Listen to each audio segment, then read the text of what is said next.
l'erreur que commettent surtout les débutants quand on pratique au début, comme au début on ne sait pas à quoi s'attendre, donc on va pratiquer, on va être disponible, on va vivre des choses, et les personnes après elles veulent que ça revienne, mais elles ne se rendent pas compte que cet état qu'elles ont connu, c'est justement parce qu'elles étaient sans attente. Et là on se met à avoir des attentes. On se dit, je voudrais retrouver cette tranquillité, je voudrais retrouver cette paix. Et là en fait vous êtes en train de créer un obstacle. Alors que si au contraire vous dites, ah tiens, aujourd'hui les nuages sont un peu plus sombres, c'est un peu plus agité, il y a un peu plus de brouhaha, c'est un peu plus de bruit, et vous l'acceptez. Et vous dites, et c'est pour ça que la pratique, la méditation sur la permanence est très précieuse, parce qu'on sait que ça va pas durer, que tout à l'heure ce sera fini. Peut-être que ça va mettre 1 heure, peut-être que ça va être 2 heures, peut-être que ça va être plus de temps, peu importe, mais on sait qu'à un moment ça va disparaître.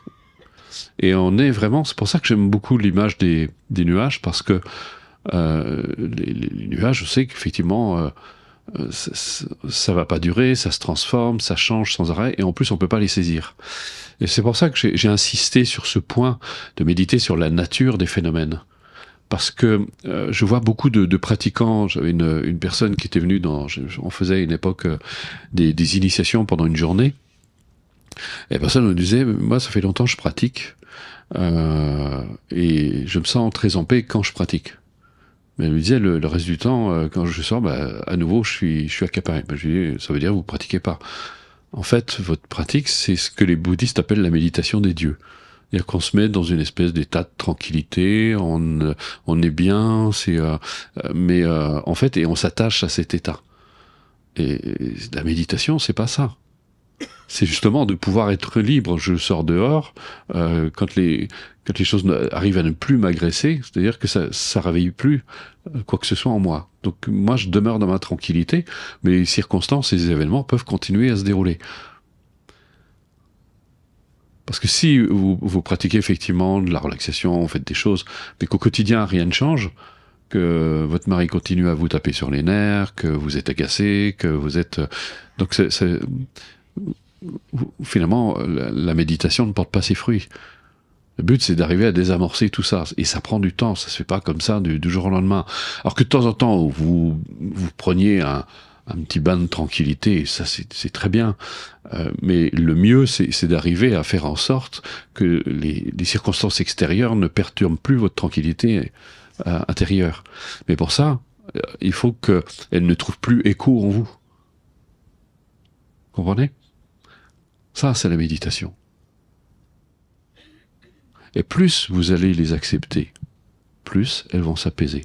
Parce que vos pensées se nourrissent de l'attention que vous leur donnez, de l'importance que vous leur donnez. Et plus vous avez conscience de ça, et bien plus vous allez être libre.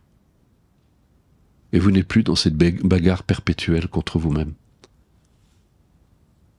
Vous êtes à l'aise avec tout ce que vous ressentez, tout ce que vous éprouvez. Combien de fois des personnes me disaient dans les stages ou dans les cours, mais voilà, j'ai vécu ça, est-ce que c'est normal ? C'est normal, puisque ça arrive. C'est comment vous êtes avec ça.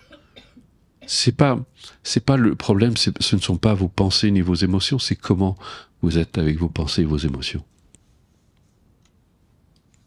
Et plus vous comprenez ça, plus vous allez gagner en liberté. Bien sûr, j'ai conscience que parfois on traverse des choses qui sont pas très joyeuses ni très heureuses. Parfois, il y a même parfois une charge émotionnelle qui peut paraître violente, très très importante. On voit parfois des personnes qui vivent des véritables tsunamis émotionnels. Mais c'est justement parce que plus les pensées ont été refoulées, et quand vous commencez à découvrir, c'est-à-dire ôter la couverture, à ce coup, vous pouvez avoir l'impression d'une espèce de déferlante comme ça qui apparaît à la conscience. Restez tranquille, ça va passer. Ça ne durera pas. Au contraire, il y a une purge qui est en train de se faire. Trop de choses retenues, trop de contrôle, et c'est comme ça justement que vous vous filez des maux de tête, que vous êtes dans la contrainte. Et là, ça libère. Le barrage a sauté, c'est sûr, mais la rivière va pouvoir reprendre son cours normal. Il n'y a plus d'obstacles. Et là, ça devient fluide. Et vous devenez fluide, de plus en plus fluide. Et votre vie devient fluide. Et les choses vont dans l'ordre dans lequel elles doivent arriver.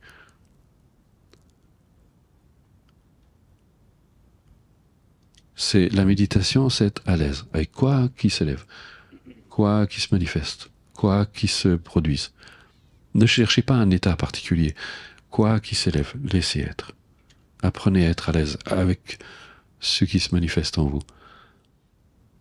Mais malheureusement, je vois des personnes dans la méditation qui aiment bien justement ce côté très cadré, très rituel, très organisé, ça les rassure, ils ont besoin comme ça de balises. Mais ça reste du contrôle. La méditation, c'est la confiance. Faites-vous confiance. Faites confiance. Rien de négatif ne peut vous arriver. C'est pour ça que quand j'entends des âneries, on dit que la méditation est dangereuse. Mais en quoi elle peut être dangereuse? Parce qu'il s'agit d'entrer en amitié avec soi-même. Et c'est quoi être un ami? C'est déjà de ne pas se vouloir de mal. Et mieux encore, c'est se vouloir du bien. Quand un ami est dans la peine, vous l'écoutez. Quand il est en colère, vous pouvez l'écouter. C'est ça être ami. Eh bien, vous devenez ami avec vous-même.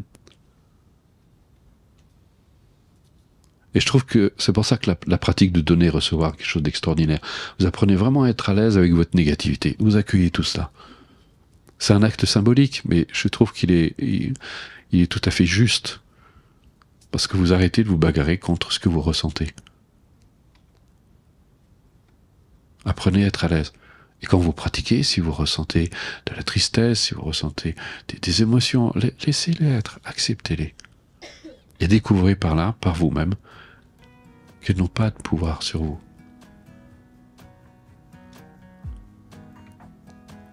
C'est un mouvement, l'émotion. D'ailleurs, c'est intéressant étymologiquement. Émotion, ça veut dire mettre en mouvement. Et c'est pour ça que je vous disais hier, je vous charriais, si vous avez des émotions, c'est très bien, c'est parce que vous êtes vivant.